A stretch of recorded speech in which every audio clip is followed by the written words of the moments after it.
గమనాన్ని వాక్యం మీద కేంద్రీకరిద్దాం. 91వ కీర్తన.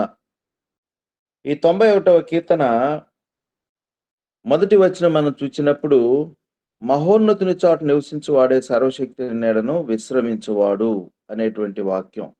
నిన్ననే మేము మా చర్చి గ్రూప్‌లో కూడా ఈ యొక్క వాక్యాన్ని కొద్ది మాటలు షేర్ చేసుకోవడం జరిగింది.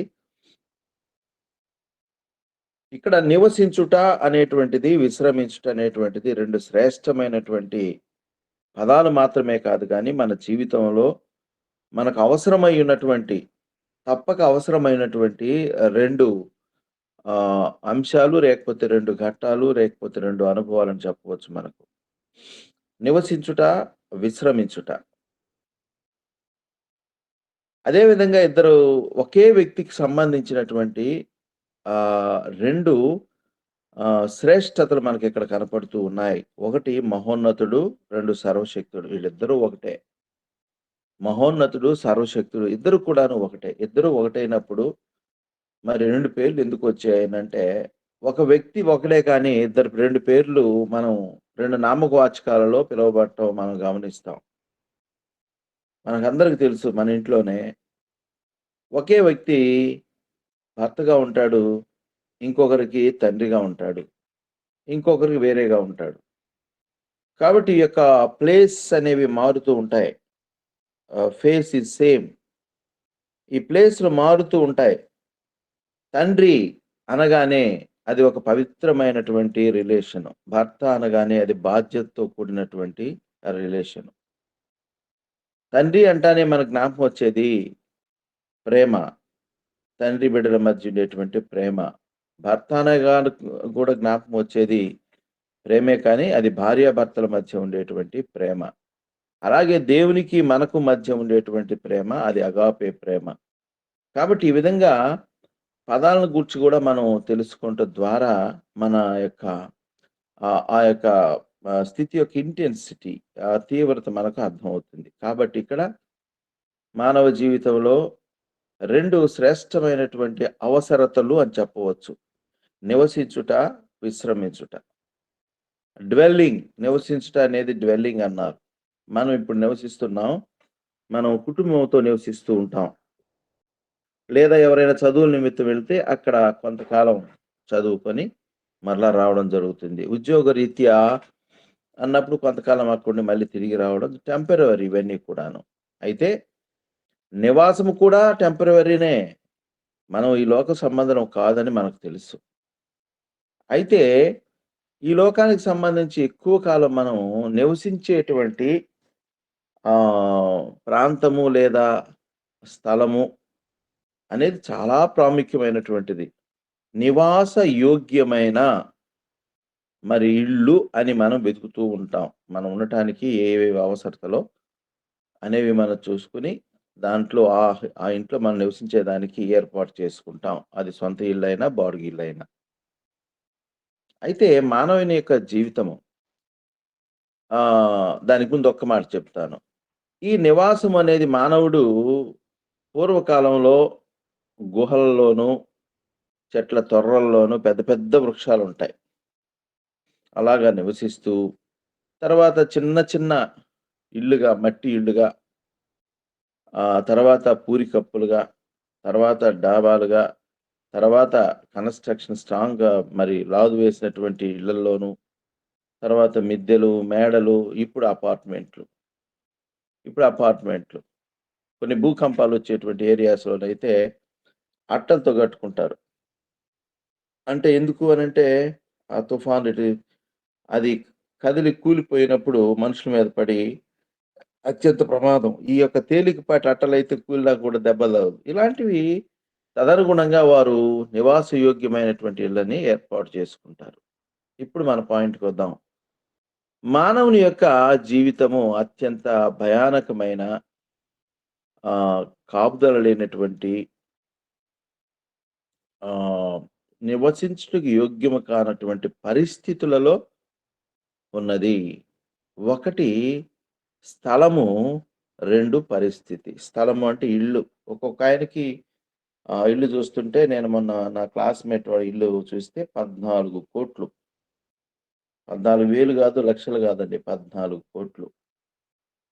నేను లోపలికెళ్ళి వాడు కొడుక్కి మ్యారేజ్ చేస్తా ఉన్నాడు. ఇల్లు, రూమ్ అంతా తిప్పితే అది చూస్తే నేను అందులో ఒక మినీ థియేటర్ ఒకటుంది.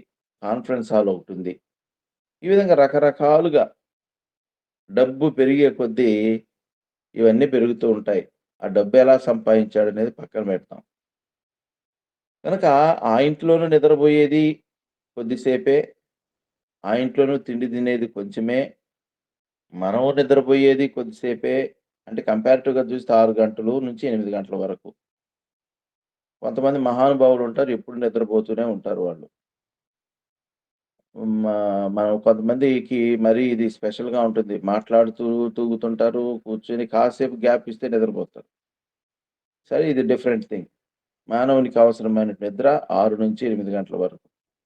పేదవాడుండే ఇల్లైనా, ధనికుడుండే ఇల్లైనా, ఇంకా చెప్తే ఇంకా ర్యాంక్ సీఎం గారుండే వాళ్ళైనా వాళ్ళకి కూడా ఇప్పుడు 6 గంటలు నిద్రపోయే పరిస్థితి లేదు. వాళ్ళకన్నా మనమే మేలు. వాళ్ళకొచ్చే ఒక్కొక్క సమస్య రోజు కూడాను ఏదో ఒక మనం అనుకుంటాం. బయట మనం చూసి ఆహా! ఓహో! అనుకుంటాం గానీ, నేను ఆర్‌ఐగా ఉన్నప్పుడు బయట బ్రహ్మాండమైన పేరు, బ్రహ్మరథము, ఇంపార్టెంటు నా వెహికల్ ఇచ్చిన బ్రహ్మాండంగుండేది. నేను పడ్డటువంటి శ్రమ అంతా ఇంత గాదు. సరిగ్గా నిద్రపోయిన రోజులు లేవు. ఏదో ఒక కంప్లెయింటు, ఏదో ఒక టాస్కు, ఏదో ఒక పని. దేవుని కృపను బట్టి 2 ఇయర్స్ నేను ఫ్యామిలీతో గూడా నాకు సరైనటువంటి ఇది లేక గడపలేనటువంటి పరిస్థితి. ఇప్పుడు హ్యాపీగా నా మనవరాలతో, ఫ్యామిలీతో గడుపుతున్నా. ఎందుకు ఈ మాట నేను చెప్తున్నాను అనంటే, మానవుని యొక్క జీవన విధానం ఇప్పుడు ఎలాగా ఉన్నది అనంటే, అత్యంత భయానకమైన పరిస్థితుల మధ్య, కాపుదల లేనటువంటి పరిస్థితుల మధ్య, మనసున నెమ్మది లేని పరిస్థితుల మధ్య, మానవుని యొక్క జీవిత గమనం ఉంటూ ఉంది. దీన్ని గుర్తుపెట్టుకోవాలి. మనం అందరం నోట్ చేసుకోవాలి. ఇంకా రానున్న దినాలు ఇంకా భయంకరంగా ఉంటాయి. ఈరోజు మనం చూస్తూ ఉన్నాం. వార్తలు వింటూ ఉంటే ఇంటర్నేషనల్ వార్తలు ఒక పక్క భయానకమైనటువంటి, బీభత్సమైనటువంటి మరొకటి యుద్ధాలు, మరణకరమైనటువంటి రోగాలు, చాలా స్పీడ్‌గా స్ప్రెడ్ అయ్యేటువంటి రోగాలు, వినలేనటువంటి మరి అకృత్యాలు, హింసలు ఇవన్నీ మనం వింటూనే ఉన్నాం. చెప్పుకోకపోతే చాలా ఉన్నాయి. మన ప్రాంతంలో గూడా, మన రాష్ట్రం, మన దేశం, మన జిల్లా, మన ఊర్లలో కూడా మనం చూస్తూ ఉన్నాం, వింటూ ఉన్నాం. చాలా భయానకమైనటువంటి పరిస్థితులు. Accidents, accidents. మన చిత్తూరు దగ్గర ఒక యాక్సిడెంట్ జరిగింది. బస్సులో హ్యాపీగా అందరూ నిద్రపోతూ ఉన్నారు.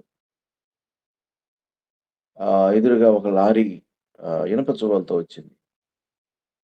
దాన్ని కొట్టడంతోటి ఆ చువ్వలన్నీ లారీలో నుంచి బస్సులోకి దూసుకొనొచ్చేసాయి. ఇక ఏమైందో చూడండి. చాలా మంది చనిపోయారు. చాలా మందికి తీవ్రమైన గాయాలయ్యాయి. ఆ బస్సులో వాళ్ళు నిద్రిస్తూ ఉంటారు గానీ, ఏముందిలే హ్యాపీగా ఇంకాసేపట్లో దిగిపోతాం అని చెప్పి హ్యాపీగా నిద్రపోతా ఉంటారు. కాబట్టి మనిషి యొక్క జీవితం హాస్పిటల్స్‌కెళ్తాం మనం. ఒక పక్క దిగులుతో కూర్చుండేవాళ్ళు, ఒక పక్క ఆక్రందనలు, ఒక పక్క ఏడుపు, ఒక పక్క ఇదంతా చూస్తూ ఉంటే అత్యంత దయనీయమైనటువంటి పరిస్థితి. అత్యంత భయానకమైన పరిస్థితి. ఎందుకొచ్చింది ఇదంతా? దేవుని యొక్క ఆజ్ఞను అతిక్రమించిన కారణాన మనిషి సంపాదించుకున్నటువంటి జీతమిది. అవును. అవును. మనిషి సంపాదించుకున్న జీతం. పాపమునకొచ్చు జీతము మరణం. కనుక మనం ఈ యొక్క కడవరి దినాలు కలవరపరిచే దినాలుగా ఉంటూ ఉన్నాయి. అయితే ఒక వ్యక్తి మాత్రము ఇందుకు విభిన్నంగా మనకిక్కడ కనపడుతూ ఉన్నాడు. ఆ వ్యక్తి ఎవరు అనంటే మహోన్నతుని చాటున నివసించువాడు. కనుక నివాసం ఎక్కడ అవుతుందంటే most secret place, most high place అని చెప్పాలి.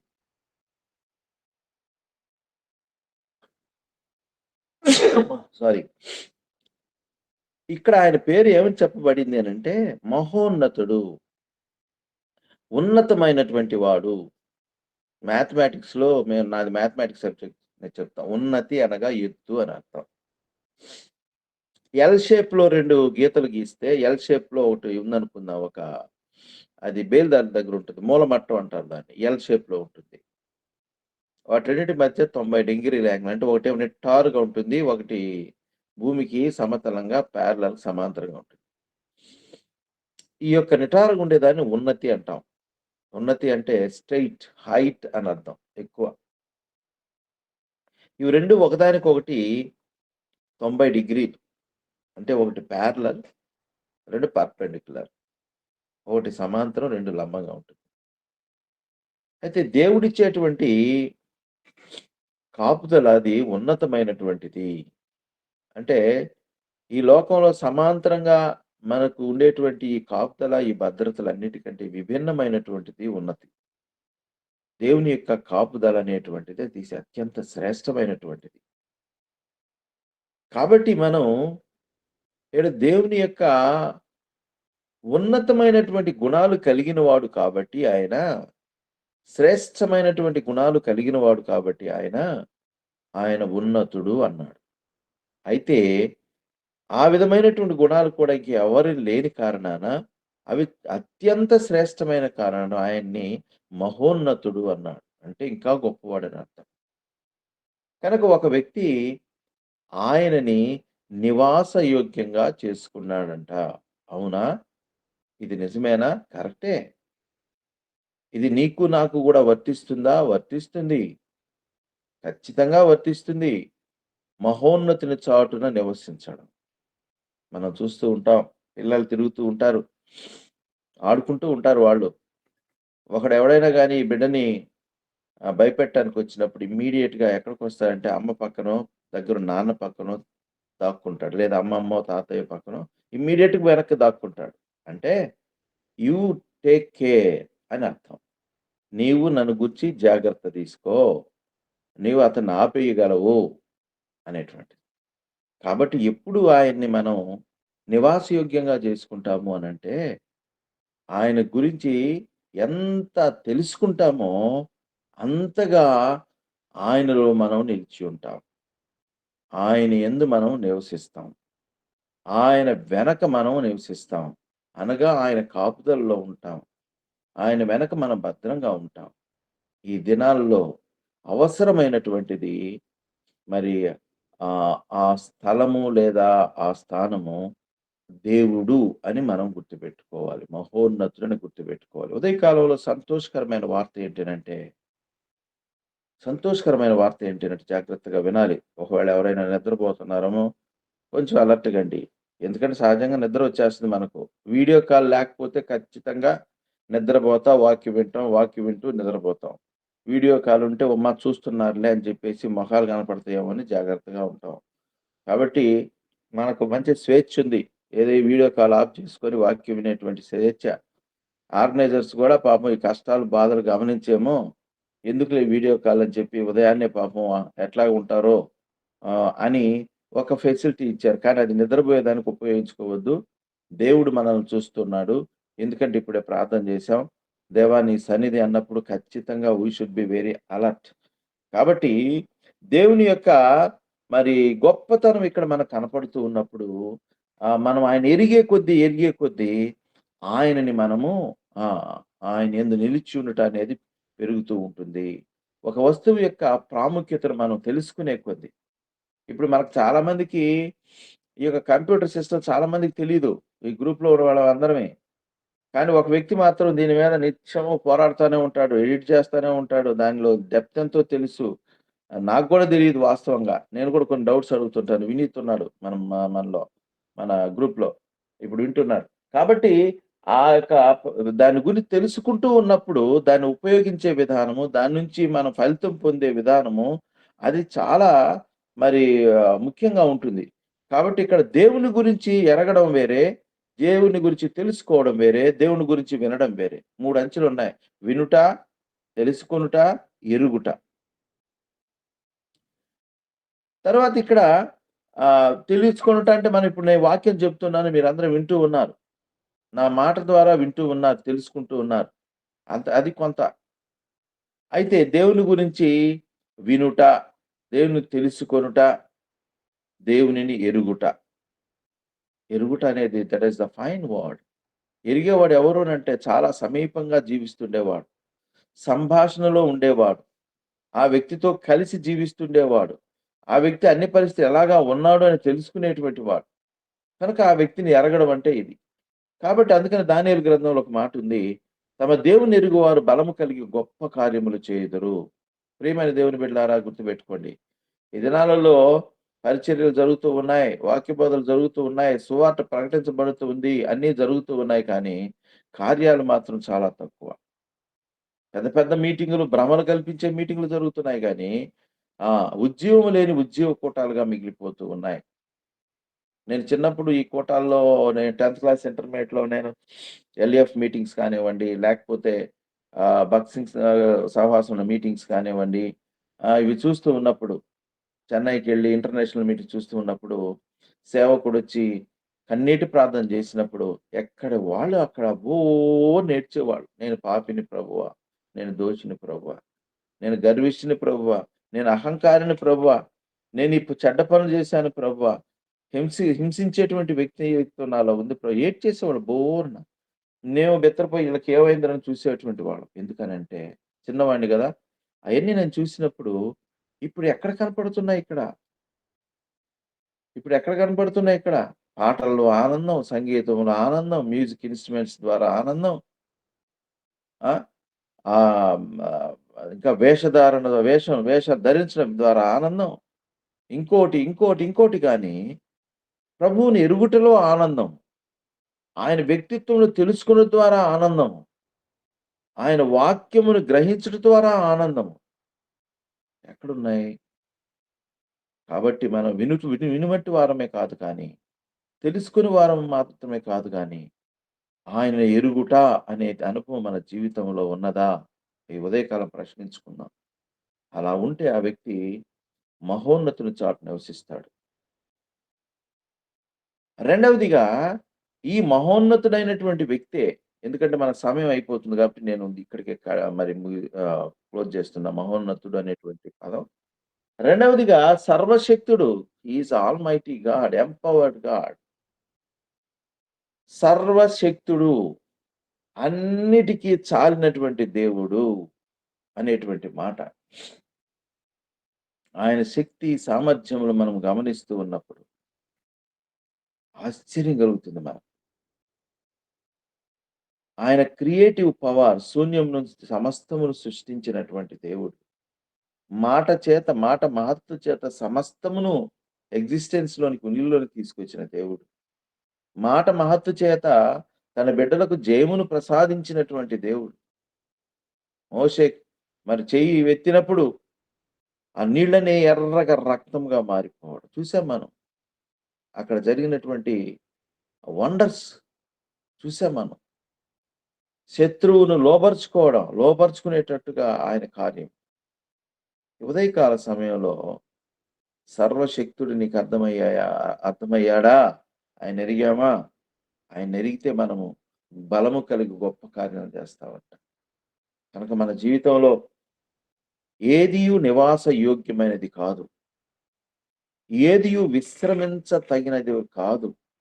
విశ్రమించుట అంటే జాగ్రత్తగా గమనించండి. మనిషికి అవసరమైనటువంటి విశ్రాంతి అది నూతన శక్తినిస్తుందంట.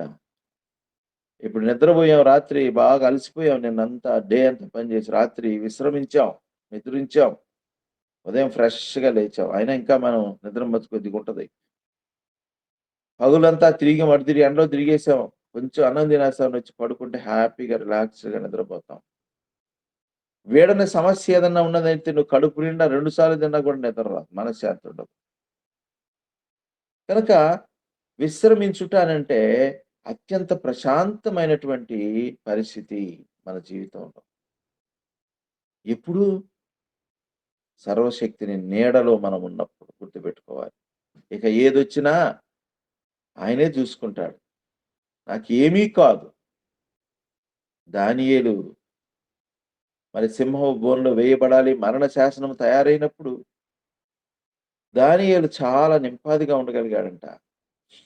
నిన్న ఒక హెబ్రోను గొప్ప దైవ సేవకుడు వాక్యం దాని గురించి చెప్తూ ఉంటే నిన్న నేను ఆ వాక్యాన్ని నోట్ చేసుకుంటూ కూర్చున్నా. నాకెంత సంతోషం వేసిందో, ఎంత ఆశ్చర్యం వేసిందో. దానియేలు చాలా నింపాదిగా ఉన్నాడట. మరణ శాసనం ఎలాగా ఇది సాధ్యము అనంటే, తన దేవునిని ఎరిగి ఉన్నాడు. ఈ శాసనం ఆఫ్టర్ ఆల్ మనుషులిచ్చినటువంటిది. ఆయన మనుషుల యొక్క శక్తి సామర్థ్యం లిమిట్ తెలుసు. దేవుని యొక్క శక్తి సామర్థ్యం యొక్క పరిధి తెలుసాయనకి. అందుకనే దేవుని యొక్క శక్తి ముందు మానవుని శక్తి అంతా తెలుసు కాబట్టే ఆయన నిశ్చింతగా ఉన్నాడు. తన దేవుడే తనకు రక్షణగా ఉన్నాడు కాబట్టి నిశ్చింతగా ఉన్నాడు. తన దేవుడు తన కాపాడువాడు, ఆయన కునుకొనివాడు కాబట్టి ఆయన చాలా ప్రశాంతంగా ఉన్నాడు. అంత మాత్రమే కాదు కానీ, మరణ శాసనం వచ్చిన వెంటనే ఆయన చేసిన పనేందంటే, తన ఇంటికి వెళ్ళెను. ఆ ఇంట్లో ఎలాంటిదేనంటే, ప్రార్థనతో నిండినటువంటి ఇల్లు. ప్రార్థనతో నిండినటువంటి ఇల్లు. మన ఇల్లు ఎలాగా ఉండాలో తెలుసునా? మన ఇల్లు ప్రశాంతంగా ఉండాలి. ప్రార్థన వినపడుతూ ఉండాలి. దేవుని మాటలు వినపడుతూ ఉండాలి. దేవుని వాక్యం ఇంట్లో వినపడుతూ ఉండాలి. అన్య మాటలు, అన్యపరమైనటువంటి వి మన ఇంట్లో ఉండకూడదు. పరిశుద్ధాత్మ దేవుడు మన ఇంట్లో ఉన్నాడు అనంటే, ఆయనకి మన హృదయం నివాసయోగ్యంగా, మన ఇల్లు నివాసయోగ్యంగా ఉన్నది అనంటే, మరి ఇంక అక్కడ ఏమి ఉండకూడదో మీరు జ్ఞాపకం పెట్టుకోండి. ఎక్కడ కూడా అపరిశుద్ధమైన సంభాషణ, అపరిశుద్ధమైన వాతావరణం, అపవిత్రమైనటువంటి మాటలు, ఆలోచనలు ఉండకూడదు. అప్పుడు ఆయన నివసించేటువంటి ఇల్లుగా మన ఇల్లు ఉంటుందంట. ఇందాకేమో ఆయనను నివాసయోగ్యం చేసుకున్నాము. ఇప్పుడేమో ఆయన మన ఇంట్లోనికొచ్చి ఆయన ఉంటూ ఉన్నాడు. ఎంత అద్భుతమైనటువంటి ప్రొవిజన్స్ మనకున్నాయి. ఒకవేళ మనకు ఇల్లే నివాసము, ఇల్లే మన కాపుదలనుకుంటే నువ్వు వెళ్తూ ఉన్నావు. నీ కాపరి ఎవరు? నీ కాపుదలేంటి? యుద్ధ భూమిలోనికి వెళ్తూ ఉన్నప్పుడు ఒక కవచం వేసుకొని వెళ్తాడు సైనికుడు. ఏదైనా బాణం వచ్చినప్పుడు ఆ కవచాన్ని గుర్తుకొని శరీరానికి అంటదది. అడ్డుకుంటుంది కవచం. ఇప్పుడు ఇశ్రాయేలీయులు దేశం కూడా ఐరన్ డోమ్ ఇనుప కవచము. ఆ పక్క నుంచి వాళ్ళు మిస్సైల్ తోలుతుండగా వీళ్ళేం చేయటం ఐరన్ డోమ్ దాన్ని ఖండిస్తుంది. ఇశ్రాయేలీయులకి ఇచ్చిన జ్ఞానం దేవుడు ఎలాంటిది ఇచ్చాడో చూసారా? కాపుదల ఎలాగిచ్చాడో చూసారా? కాబట్టి మనం దేవుని గురించి వింటూనే ఉన్నాం గానీ, మన ప్రాక్టికల్ లైఫ్‌లోనికి దానిని అడాప్ట్ చేసుకోలేకపోతూ ఉన్నాం. మన అనుదిన జీవితంలో దాన్ని పోతూ ఉన్నాం. కనుక సర్వశక్తి నీడను మనం విశ్రమించలేకపోతూ ఉన్నాం. No rest. ఫస్ట్ ఏమో డ్వెల్లింగ్ ప్లేస్. ఇదేమో రెస్ట్ ప్లేస్. ఎక్కడ తేడా ఉంది అనంటే దేవుణ్ణి ఎరుగుటలో. ఎక్కడ తేడా ఉందంటే వాక్యమును గ్రహించుటలో. ఎక్కడ తేడా ఉందంటే వాక్యము చేత కడగబడుటలో. వాక్యం చేత మనం షేపప్ చేయబడుటలో. అందుకనే ఈ వాక్యం నిశ్చయించువాడు ఆయనే నాకు ఆశ్రయము, నా కోట, నేను నమ్ముకున్న దేవుడని నేను యెహోవాను గూర్చి చెప్పుచున్నాను. నిజంగా దేవుని ప్రేమించే బిడ్డల జీవితంలో రావాల్సిందేంటినంటే సాక్ష్యము. మన జీవితంలో ఏమన్నా సాక్ష్యాలు జరుగుతున్నాయా? మన జీవితంలో ఎక్కడైనా అద్భుత కార్యాలు జరుగుతున్నాయా? అద్భుత కార్యాలు అనంటే గుర్తుపెట్టుకోవాలిక్కడ. అద్భుత కార్యాలు గూడా మనకు అర్థం కానటువంటి పరిస్థితి. అక్కడ గూడా మనము భిక్షగాళ్ళమే అని చెప్పాలి. ఆశీర్వాదమే గాని ఆశీర్వదించేటువంటి స్థితిలోకి మనం లేము. దేవుడేమన్నాడు? నిన్ను అనేక మందికి ఆశీర్వాదకరమైన వ్యక్తిగా చేస్తానన్నాడు. మనం ఎంతసేపు నన్ను ఆశీర్వదించు ప్రభువా, నాకివ్వు ప్రభువా, నాకు దయచేయి ప్రభువా అని ఒక పెద్ద బ్యాగ్ పట్టుకొని తిరుగుతా ఉంటాం. బ్యాగ్ నిజంగా ఎన్నిచ్చినా ఇంకా బ్యాగ్ ఖాళీనే ఉంటది. అక్షయ పాత్ర అని ఒకటుంది హిందూస్ చెప్తారు భారతంలో.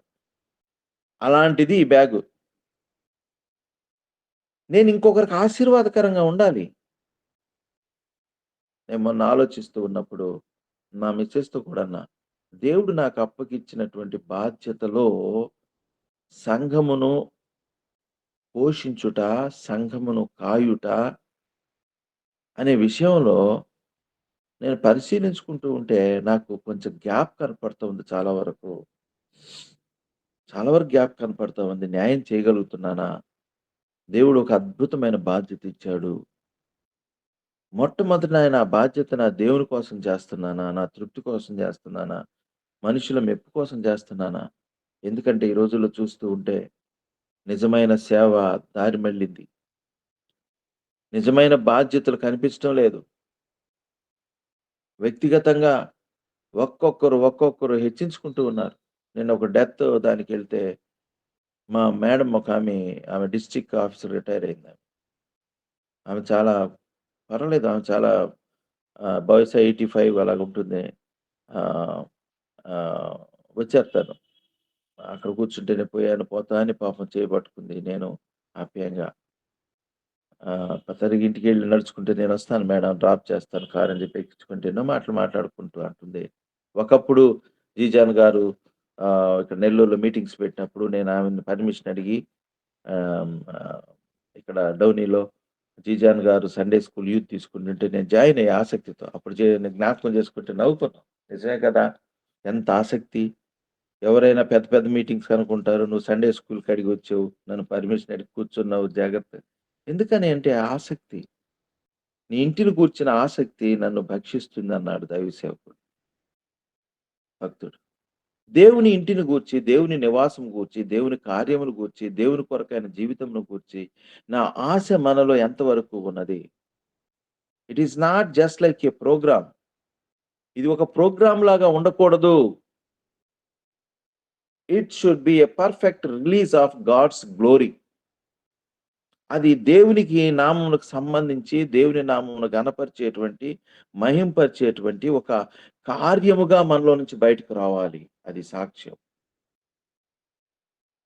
బాగు జేయడం, స్వస్థత చిన్నవే అవి. It is a little. నిజమే నీ విశ్వాసం చొప్పున జరుగుతున్నాయి. ఇంకా నీవు గొప్ప విశ్వాసంలోనికి నడవాలి. నిజమే ఈ మధ్య మన సాక్ష్యాలు వింటుంటే మన యొక్క ఫ్యామిలీస్‌లో జరుగుతున్నటువంటి కార్యాలు చాలా మంచివే. కానీ దైవికమైన గొప్ప కార్యం ఏంటిదంటే, గొప్ప కార్యం చూడండి. ఒక వ్యక్తి పాపినని గ్రహించుట. ఒక వ్యక్తి పాపినని గ్రహించునట్లుగా మన యొక్క సాక్ష్యము, మన యొక్క బోధ, మన యొక్క ప్రవర్తన ఉండాలి. గ్రహించిన వాడు ఒప్పుకొని రక్షణ ఏర్పాటులోనికి రావాలి. ఇది అత్యంత గొప్ప కార్యము. దేవునికి ఇష్టమైనటువంటి పని. ప్రభువైన యేసు ఇందుకొరకే ఈ లోకానికి వచ్చాడు. అంతేగాని మన రోగాలు ఆయన భరించాడు. స్వస్థత ఉంది. ఖచ్చితంగా. ఇవి small things. But big things ఏంటనంటే, గ్రేటెస్ట్ థింగ్ ఏంటనంటే, అనేక మందిని రక్షణలోనికి నడిపించుట. అనేక మందికి ప్రార్థన చేయుట. అనేక మంది కొరకు ప్రార్థించుట. మనం నేర్చుకోవాల్సిన అంశాలు. అందుకని ఇక్కడ మూడవదిగా ఒక సాక్షి ఇక్కడ కనపడుతూ ఉన్నాడు. ఒక వ్యక్తిని మనం చూసాము.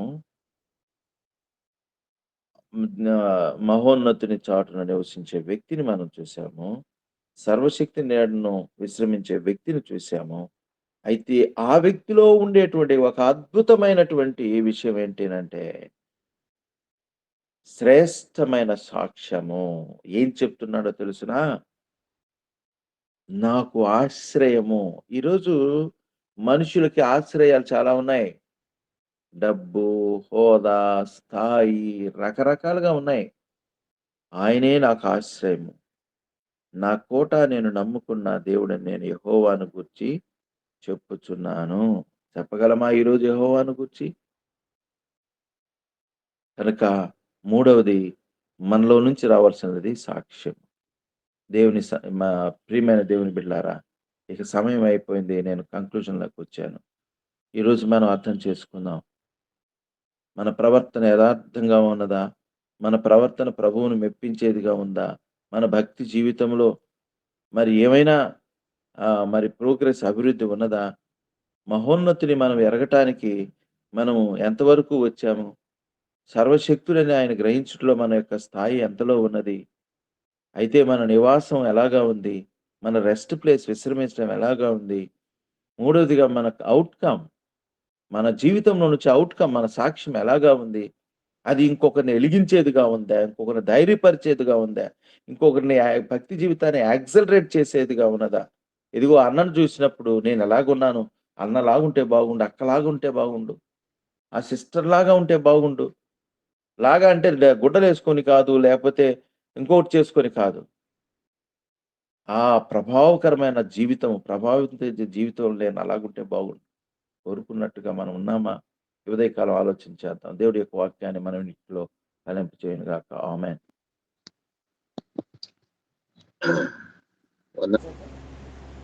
ప్రార్థన చేసుకున్నాను. కృపా సత్య కనికరం గల మా తండ్రి, ఈ నామానికి నమ్మకండి స్తోత్రాలు చెల్లించుకుంటున్నాం తండ్రి ప్రభా. ఇదిగో తండ్రి ప్రభా, ఇంతవరకునైనా ప్రార్థన ఇచ్చాను ప్రభా. పెద్దగా మాట్లాడండి. స్తోత్రం స్తోత్రం స్తోత్రం స్తోత్రం స్తోత్రం.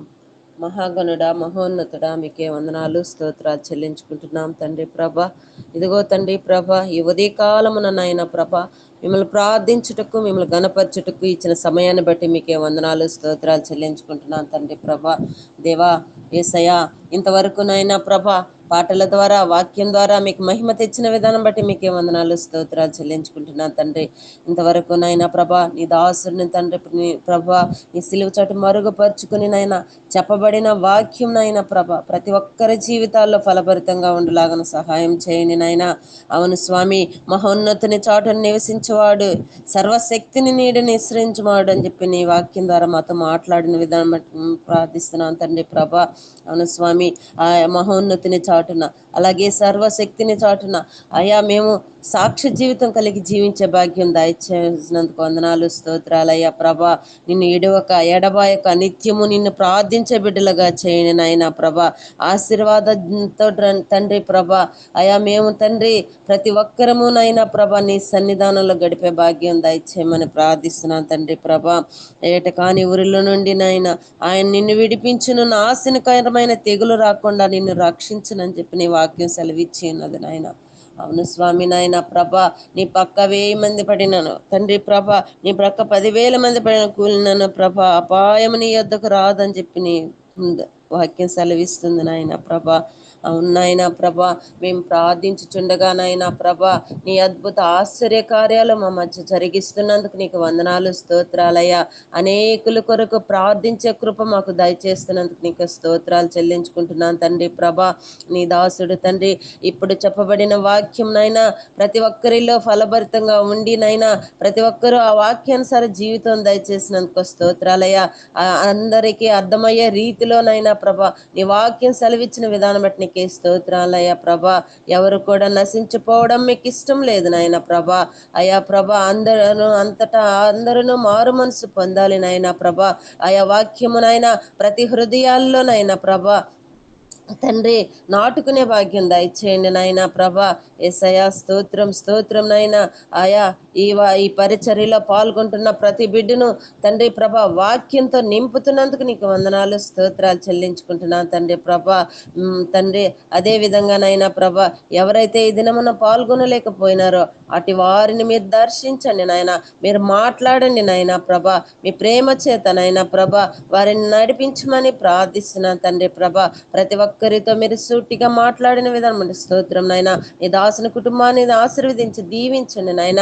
ఆ కుటుంబంలో తండ్రి ప్రభ ఎలాంటి సమస్యలు శోధనలు లేకుండా కాపుదలు ఇవ్వండి, కంచి వేయమని ప్రార్థిస్తున్నాను తండ్రి. అయ్యా వారికి ఇచ్చిన బిడ్డలను, వారికి ఇచ్చిన మనమరాళ్లను నాయన ప్రభ మీరే తోడుగా ఉండమని, వారి ఆరోగ్యాల్లో తోడుగా ఉండమని, వారి చుట్టూని కంచి వేయమని ప్రార్థిస్తున్నాను తండ్రి. యేసయ్యానికే స్తోత్రం వందనాలయ్యా ప్రభ. అదేవిధంగా మా టీం సభ్యులందరినీ కూడా నీ కాపుదల్లో కంచి వేయమని ప్రార్థిస్తూ అయ్యా ఈ కూడికలో తండ్రి ప్రభ మొదటి నుండి ఆఖరి వరకు మీ కాపుదలు ఇచ్చిన ఆయన మీరు అధ్యక్షత వహించిన విధానం బట్టి మీకే వందనాలు స్తోత్రాలు చెల్లించుకుంటూ మా రక్షకుడైన యేసుక్రీస్తు నామం పేరిట అతి వినయంత అడిగి వేడుకుంటున్నాం తండ్రి. ఆమేన్. ఆమేన్. ఆమేన్. ఆమేన్. ఆమేన్. ఆమేన్.